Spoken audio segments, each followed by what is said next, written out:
Welcome to Blood, Sweat and Talanoa. This is one of our BST blitzers, and today we've got with us Stella Teariki. Stella, welcome, and Tiale, take us away. Yeah, kia orana, Stella. How are you? Kia ora. I'm good, thank you very much. Awesome. So, as you know, we're doing our blitz tonight. Now, we just want to know your involvement with rugby league. I believe you're a chairman of St George a couple of years ago, and also involved with the Wellington Rugby League Board. If you want to just share your journey, please. Thank you. Yep. So, probably about 17 years ago, I think now. So originally from Auckland, and that my son was 8 years old at that time, and we moved to Wellington. And one of the first things that I wanted to make sure was put him into a rugby league club. And I remember, I don't know how I got in contact with St George. It might have been a website, or there might have been something on social media and that, but I turned up to Cannons Creek Park car and was looking around for somebody to talk to be able to was put into a team. And it was from Auckland, and my son played for Teariki Roosters, and we were all about the parents would get together at training, they get together at the games, they'd all get out of their cars, they'd all kind of congregate together and talk. And all of that. And my first kind of experience at Cannons Creek Park was it was dark, and that there were no parents standing on the sideline, and that all the parents were sitting in the car, and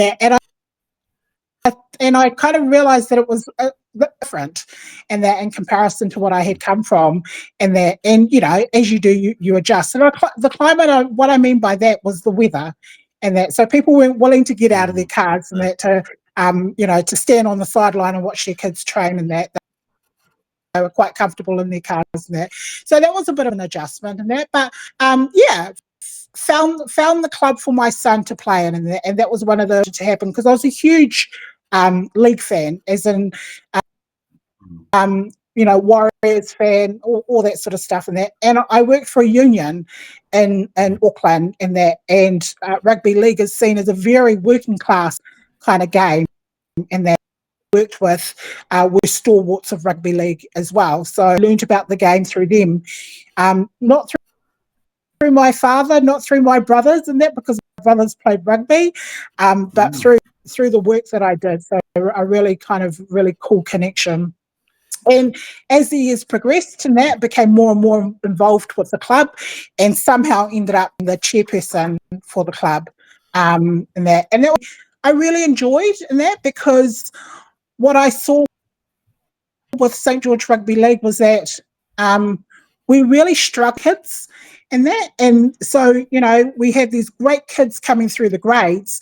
And when it came to those years where it was about titles and winning championships and that, we'd lost those kids that had gone off to either another code or they'd gone off to other clubs. And so my focus was always about the kids and retaining them. And actually some of the best games I ever watched was mini mods. The park and watching all those little kids run around. And for most of them, they just wanted to touch the ball or hang out with their mates, or play Gangamore in the middle of it's about being together and playing that game. I was the chair for St George, but I also became involved with Wellington Rugby League, and I ended up being on the board as the junior rep for Wellington Rugby League. And again, it was all about the kids. It was all about making sure that the opportunity to participate in tournaments and that, so that they kind of kept passion alive through the grades and that. And of course, it got harder and harder as they got older and older to be able to achieve that. But I always felt that the goal was to make sure that the kids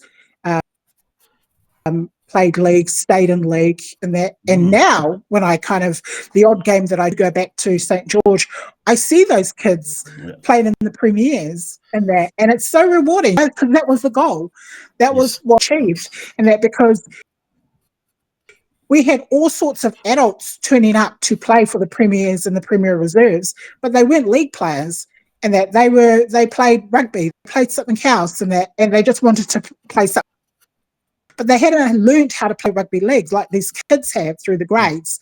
And so that's what trained them, and that through Wellington Rugby League. I also I can't remember the year, but I was nominated for New Zealand Volunteer of the Year, and I actually won that with what's her name? Is it Honey, the one who's a commentator at the moment on Sky Sport? Oh, Honey Smiler, Honey. Yeah.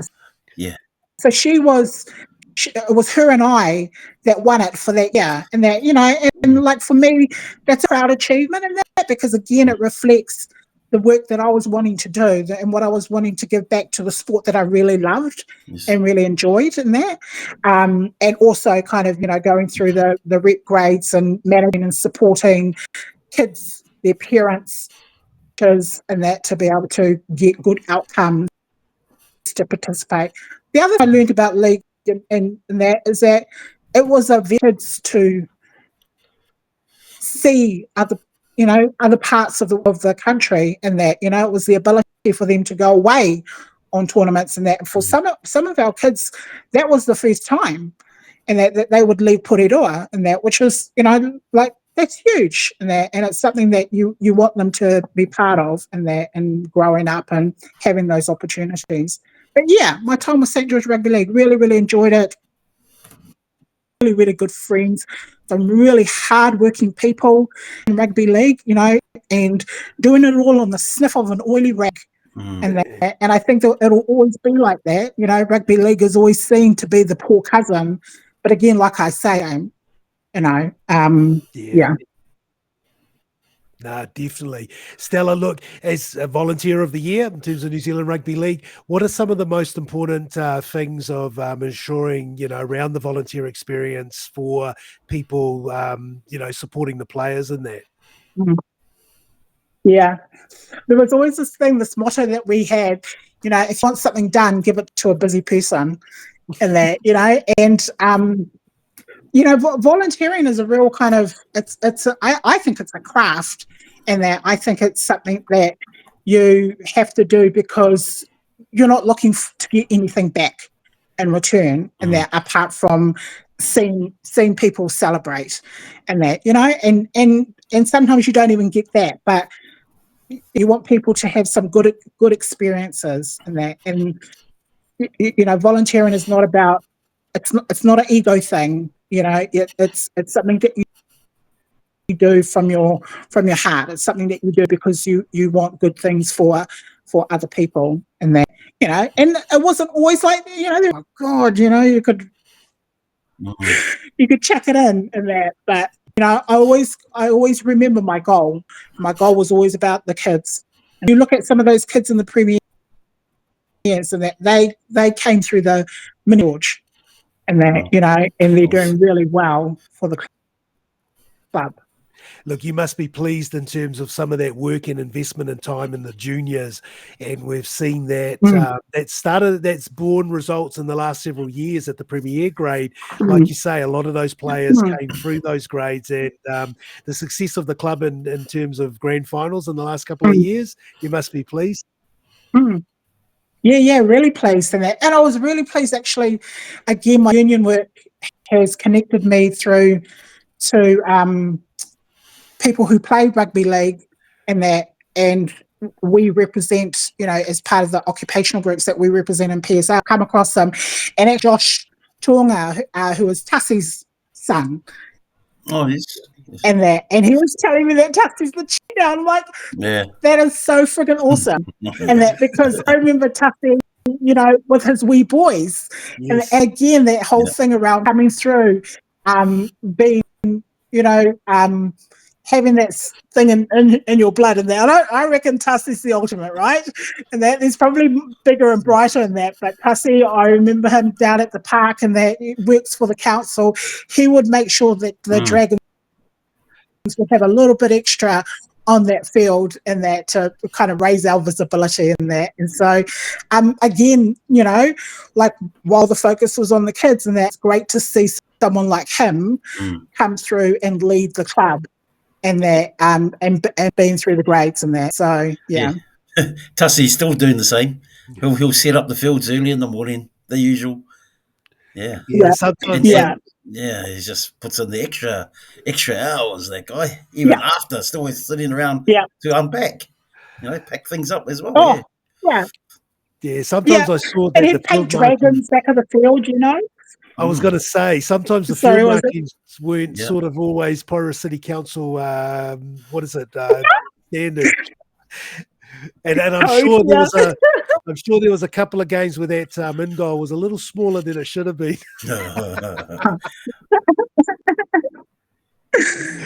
So it's those things, and even like Phil, having a stalwart like that come back into the club and give back to the club, and I was really pleased to have been part of the Wellington Rugby League 100th centenary, and that where I got to see a bit more of the St. George history. I got to learn about some of these. Bernie, Shane, who's that guy? Oh no, Bernie was from from the Vikings. And so kind of learning about that rivalry and the history and some of these men that came out of the whole kind of centenary came across the memorabilia that they had that they held on, had created as part of the experience at Avalon Studios. We wanted to create a bit of a timeline as people entered the event, and that from the early 1900s through to Wellington Rugby League today, and the ability to access some of that memorable, So being part of that kind of really exposed me to the history of St. George Dragons and that, and trying to recall it and that and share with people as well, so that they know that actually it's a club that started in the city, and that it's not a club that started in Porirua, and it's a club where Porirua people went to the city to play for, and that, and then bringing it out to Porirua, and the long took on influence over the club and that. So just kind of learning that is really, really important. And has that documented somewhere in there? I'm not quite sure in that, but that's important for people to know where they've come from. I think in one of our early episodes, Tamatoa has mentioned the history of when St. George, why St. George came out from Wellington, and awesome to hear. I think definitely in Wellington, I think legacy is something that's really important, and particularly for Porirua clubs in terms of ensuring that they capture a lot of that history or that connection in terms of origins, where clubs have sort of evolved to sort of where they are now. And St. George definitely has a proud history in terms of Wellington Rugby League Club. And I guess that's where people like Bernie Woods, were integral to some of that and that history and documenting it. Right. And Clary Clemens, I think, starts to carry on that tradition in terms of the history of the game and that as well. And he's a great source for sort of knowing a lot of that history. And then still, I think you would have, coming from Te Aratu, a very sort of proud history and legacy in terms of the club. It would have been something that you would have sort of seen in Auckland as well. Yep, absolutely. And, more recently, I played for Marist, and more recently Marist having the fire that kind of, devastatingly, they lost a lot of that memorabilia as a result of that, and I got to kind of remember, and that documenting it is quite important. It is. Now, you say you're a busy person, and I definitely know you are a busy person. A lot of that, and you said in terms of the union background, so it's not surprising in terms of your involvement with rugby league, because that's where the game sort of was originated from as well. You hold a senior role with the Public Service Association, and also have had representative roles on the CTU. Talk to us about sort of your involvement and organising in the movement. Yeah, sure. So I have been with the movement since I was 18 years old. So you do the math. And that the first union I worked for, so I'm originally from Auckland, and the union originally was called the Northern Distribution Union. And that was the union that represented private sector workers who were store people, storemen, retail workers, hairdressers, cake decorators, all sorts. And back in those days, belonging to a union was compulsory. There was no such thing, unless you had religious reasons not to belong to a union. So unions were creaming it. Back in the late compulsory, they had flows of money, etc., etc. And then the Employment Contracts Act came in, and that pretty much unions. We were not organised to be able to respond to that really, really nasty legislation that turned us into bargaining agents. And that, so people just saw us as bargaining agents. It wasn't about terms and conditions of employment. It was just about the people over there that will negotiate a pay increase for us. And that's how the government at that time had kind of dwindled us down to as bargaining agents. And so I worked for the NDU, which union that then became National Distribution Union. So we went from being a Northern Region union to a national union and captured the South Island, to now today what's called FIRST. And that, which is Finance Retail Stores Union, and that, so that's probably the second largest private sector union. And then as I progressed in my organising, an opportunity came up for me with the PSA, but it was in Wellington. And I remember going for the interview. I remember being successful with it, and I remember saying to my son, who was 8 at the time, saying, we're moving to Wellington, and that, because I've got a new job and it's to work with the PSA and it's a really good opportunity. And he's like, job at the warehouse? Like, why do we have to move to Wellington? I said to him, well, that little lifestyle you're accustomed to, the warehouse pay for that little lifestyle. That. So, yeah, hard for him. And that because when he was 4, he lost his dad. And so, this was me taking him away from his village. All the people that had raised him and that. So we moved to Wellington, and, for the first year it was really hard. But honestly, the best thing I had done. I remember, so I came from a union who were just above minimum wage. The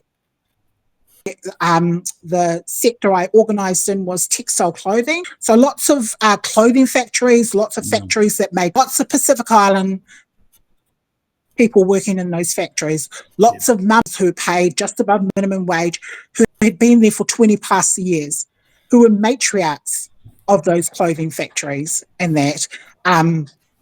I came from that environment to the likes of people working at MSD in national office on 100K plus, having issues. And my mentality then was, what the hell? You earn all this money. How could you possibly take a grievance against your employer? And actually, what I realized is that it wasn't. Earning the money is really important, right? And that it pays the bills, it does what you need it to do. It provides you with the lifestyle that you and that. But being treated with dignity was just as important. And that was the thing. Yes. It didn't matter how much money these people earned. At the end of the day, they wanted to be treated with dignity, and not treated like a number. And that continues to be a mantra with me.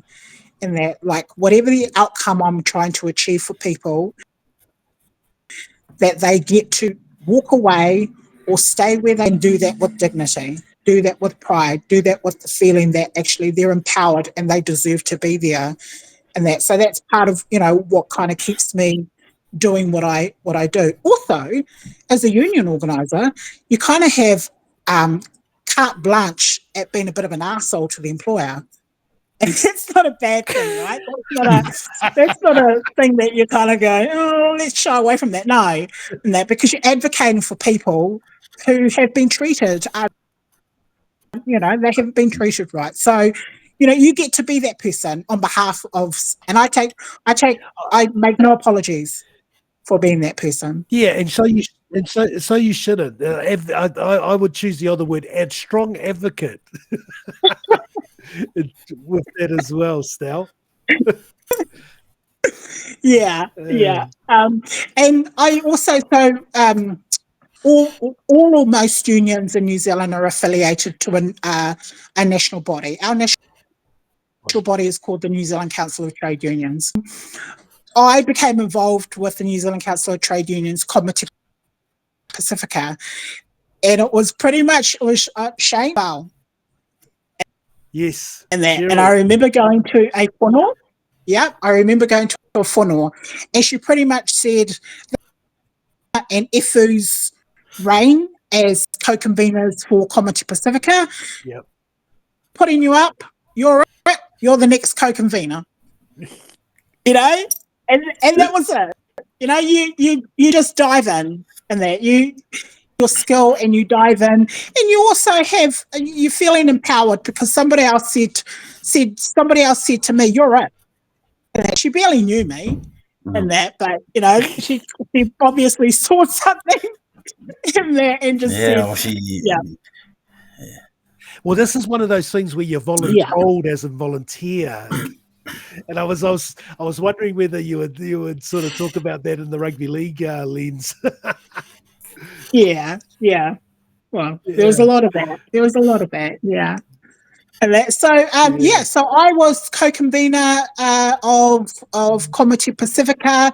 Worked with some great people: Caroline Mariko, Henry Whangaiava, Ifu Koka, Jerome Mika, some really great Pacific trade unionists in that, and we were constantly trying to achieve better outcomes for Pacific people. We were also fortunate to have had absolute thought from the likes of the Service and Food Workers Union with Auntie Philly, and really strong women, Lilo, it's just, we were fortunate to have that. And I think the boys, even because those women, they were the backbone behind the likes of Mark Goshi, and that, those men who ended up in Parliament. It was because of those women, some Food Workers Union, and that, who made sure that they were pushing those boys forward, and that to be voices. Charles Chevelle, all those kind of those Pacific Island men, Lua Manaval, yeah. Yeah, and look, all the people that you've sort of highlighted there, that shows that strong representation in terms of Māori Pacific in the movement as well, and where that's really important in terms of where a lot of our people and a lot of our communities are in employment, and having a strong voice is just so key and so important. Yeah, absolutely. So today I continue to work for the PSA. I have the PSA. We get to kind of rotate where we work, and I've always worked in organised workers in the public service. And currently, my portfolio is corrections, specifically prisons, and organising is organising. You can take your skills from one organisation to another. What I'm really enjoying about corrections, specifically in prisons, is there's just so many layers to that organisation, and even someone's got arrested, or someone's been locked up, or someone's going through a court trial, and I never thought anything of it, but now I'm like, oh, I wonder what bloody prison, because I'm exposed to a lot more of what happens in the background to make corrections the beast work, and that I have these things different thoughts of it going around in my head.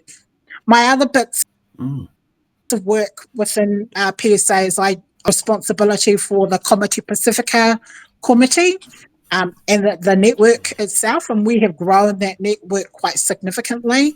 There's always room for visibility in that, and we always try to achieve that. But we've gone to Congress, which is the decision makers, the rules to our union. We've gone to Congress and we've put up motions to create spaces for Pacific people within the governance of the PSA. And that, so we have board representation for Pacific at the PSA. We have representation across the 5 sectors for Pacific at the PSA. We didn't have that.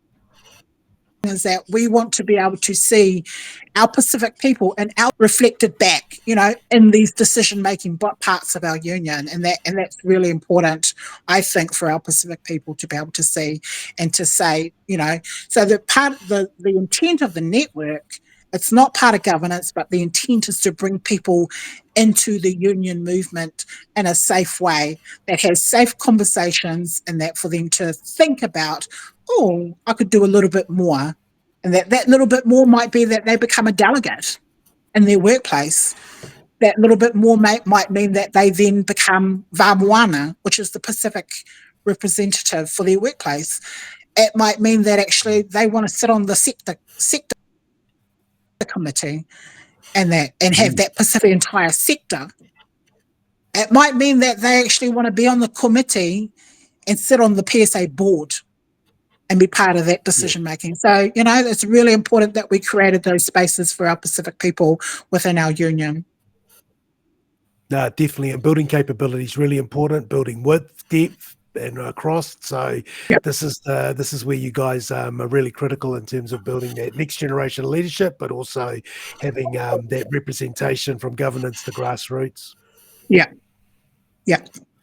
So, sorry, Stella. So, just listening to what you've been saying, so in order for you to stay in line, I know you've come through a massive journey with regards to your health. How I used to watch you doing your things with what was his name, Ace, back down in because I'm not down in Porirua, but down at how was his venue called? There's Ace Athletes Village. Athletes Village, and you went through that journey. So that doing your the fitness that would have helped you with your mahi today. You want to share how you went through that that life journey with sure. Now. I remember. So one of my workmates, her husband worked at the police college. And I used to go over to their place and we'd do boxing at the weekend. And he said to me, you need something, a bit of a step up to this. And I said, oh, yeah. And he goes, coming up, and it's run by at that time, his boss's husband. And I was like, oh, yeah, okay. And anyway, I ended up in this boot camp, and it was Ace Tearika's boot camp at Aotea Lagoon. And I remember walking there, going up to him, and the first words I said to him was, I am so scared. I would have been kilos then. And I said to him, I am so scared. And he looked me in the eye and he said, you will be fine. And, we did this boot camp. He kept in contact with me. He set up his gym and from there on, 10 years I had been with Ace with his gym. But during that journey, while it was really good that I was getting fitter and healthier, I was still really large and it was about 5 years ago that I thought, no, I've got this. No, I ain't got this. I ain't got this. I need to do something else. And one of my workmates was saying, hey, I'm going to Mexico. I've had enough of this. I'm going to Mexico and I'm going to, and kind of piqued my curiosity. Yeah. And And, you know, while I was aware of this in New Zealand, I was also aware that, you know, you pretty much had to jump through some significant hoops to even get on the waiting list, and then years to wait to be able to get maybe what you needed as far as surgery goes. I wasn't prepared to do that. I didn't want to do that. I control of that. I didn't want a health system to determine that for me. And that, so I made the decision to go to Mexico and to get bariatric surgery. I took my friend Latu Manga and that, and you know, I was so fortunate to have someone like him come with me. He was my absolute rock. 12 of us that went over from all over the country. It was done through a Facebook group.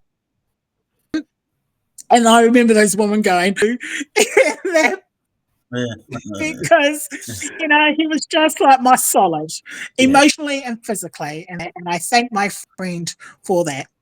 I remember, though, going, thinking 3 things that I had in my mind about going over there. 3 worries. My first one was that I would get there and I would be on the table and they'd open me up and they were like, we're not doing any surgery on you. You haven't done pre-work. And that, so, you know, I wouldn't get the surgery. The second thing was because Trump was in charge then. So the second thing was that Latu and I would get mistaken for Mexicans. And we wouldn't be able to get back over the border. These are the stupid things that happen, right? That go through your head. And the third thing was I would die.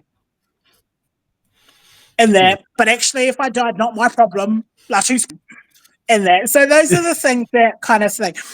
Part of what motivated me as well to do it was having his first child. And I wanted to be a nana that could sit on the floor with my granddaughter, not sit on the couch and point at things and tell her to get it for me. You know, so I wanted to be that nana. I didn't want to be the nana that goes, Baba, get nana, Baba, go and get, you know. I wanted to be an active one. So that motivated me as well. And so, of course, went over, had this, came back home. The whole fitness journey was a huge part of the weight loss, and not just the weight loss, but the healthy part of it, and that, you know. And at one point, the most I had lost was about 103 kilos, and that, you know, which was quite significant. I remember my mum. I went back to Auckland and that, and my mum has always been like, oh, you're getting fat, aren't you?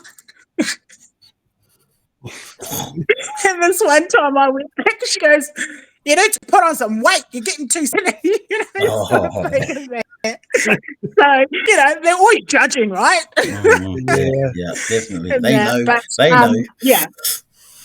They know. Yeah, they know what buttons to push. And that. Regrets. I had a woman who rang me recently who was talking about doing it. The same thing. If you want to do it, do it. And that, don't let anything else or anyone else control what you do with it. And that, you know, the best thing I did, and that the ability to kind of participate better in society. And I say better because I was participating in society prior to. And that I had just normalized what I weighed, and that to make it happen. So, you know, having better energy levels, having the ability to kind of sit and be part of conversations and have more clarity around that. That's huge. That's huge. And yeah, no regrets whatsoever. Stella, and it's been fantastic seeing you on your journey. You know, you can see you're out jogging. Bumped into you a couple of times in terms of out jogging, and just knowing that you're in the gym most days as well in terms of sort of workouts and that as well. And just I just think just been fantastic to see that you've sort of gone with it, but then also you've used it to adapt your own lifestyle in terms of living your best life. So congratulations in terms of the wonderful work that you've done. Fantastic. Thank you. Cool. So now, Stell, sort of, we sort of did a bit of a whiz bang across a couple of sort of areas. What, any final words as we sort of sign out? No, just live your life. Be the best person you can possibly be. And that, live your life, and that, look for the opportunities, and that. But also, be aware of people around you and what people might or might not be going through, and just do you, boo. Do you?